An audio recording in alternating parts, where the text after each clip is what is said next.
안녕하십니까? 셋째 날 화요일 새벽 기도에 오신 여러분들을 진심으로 환영합니다. 최근 들어 이렇게 새벽 기도 시간을 내어 하나님의 말씀과 기도 시간을 구별하시는 일을 시작하신 분이 있다면 하나님께서 더욱 축복하시고 또 힘주시기를 특별히 구합니다. 말씀 나누기 전에 기도하고 시작하겠습니다. 감사하신 아버지 하나님, 저희들 이 세상을 살아가면서 하나님을 인식하지 못하고 이 세상만 바라보고 살고 있지 않는지 모르겠습니다. 주님, 이 시간 말씀을 통해서 또 기도의 시간을 통해서 우리가 다시 한번 우리의 초점을 주님께 맞출 수 있는 귀한 시간 되도록 인도해 주시옵기를 예수님의 이름으로 간절히 기도합니다. 아멘. 여러분, 오늘 하루 경쾌한 시작이 되고 계십니까? 오늘 화요일의 주제는 하나님 중심의 생활입니다.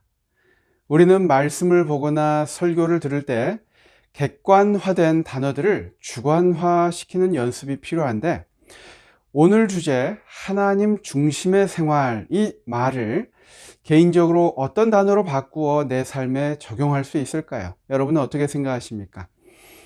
저는 하나님을 첫째로 두는 삶이라고 적용해 보고 싶습니다.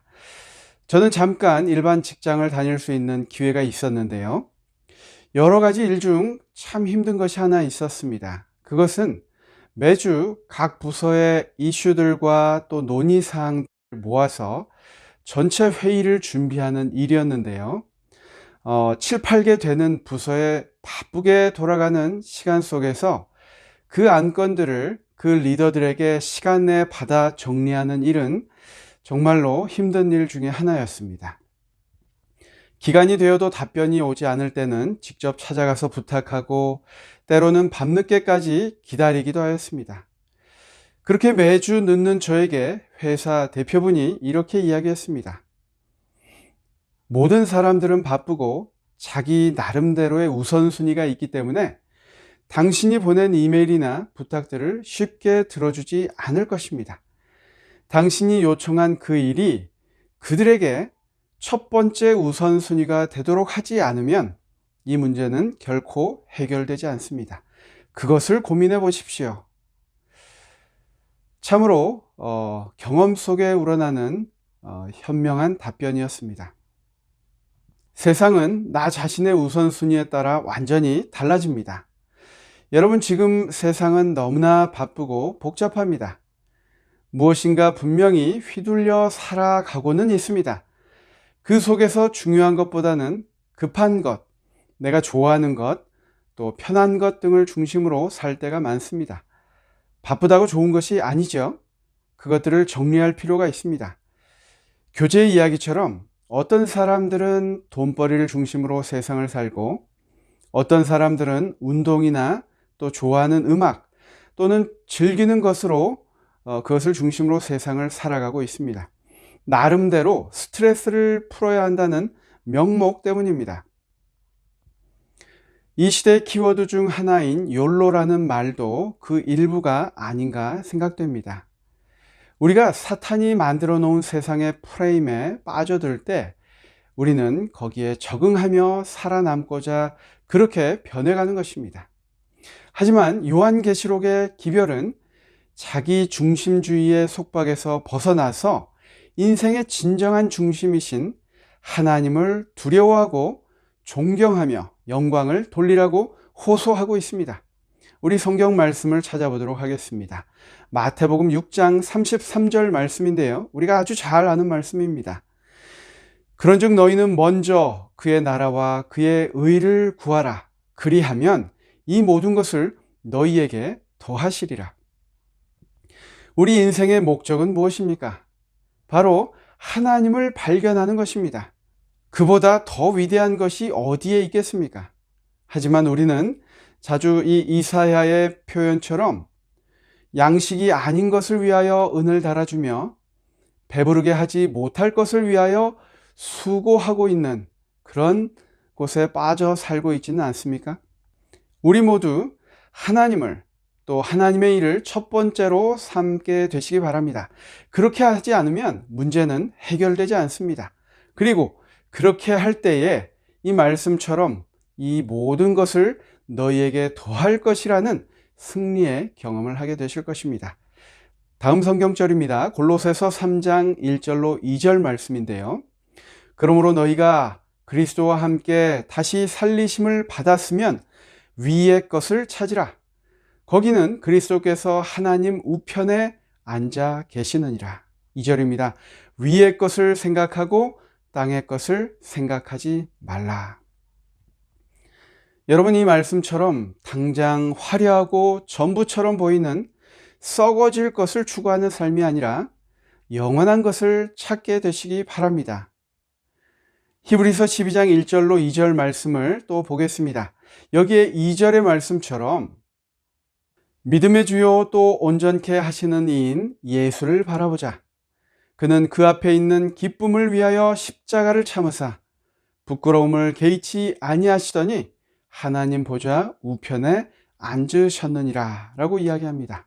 여러분, 이 아침 예수님을 바라보며 예수님을 첫째로 삼는 그러한 삶을 살게 되시기 바랍니다. 우리 다시 교재로 돌아와 보겠습니다. 제가 읽겠습니다. 이 땅의 마지막 대쟁투의 중심 쟁점은 마음을 차지하는 것입니다. 그것은 분명 하나님의 뜻에 대한 충성, 주권, 헌신에 대한 싸움입니다. 대쟁투의 마지막 싸움은 우리의 생각을 지배하기 위한 선과 악의 대결입니다. 사도 바울은 너희 안에 이 마음을 품으라 곧 그리스도 예수의 마음이니 라고 권면하고 있습니다. 마음은 우리의 존재의 성체입니다.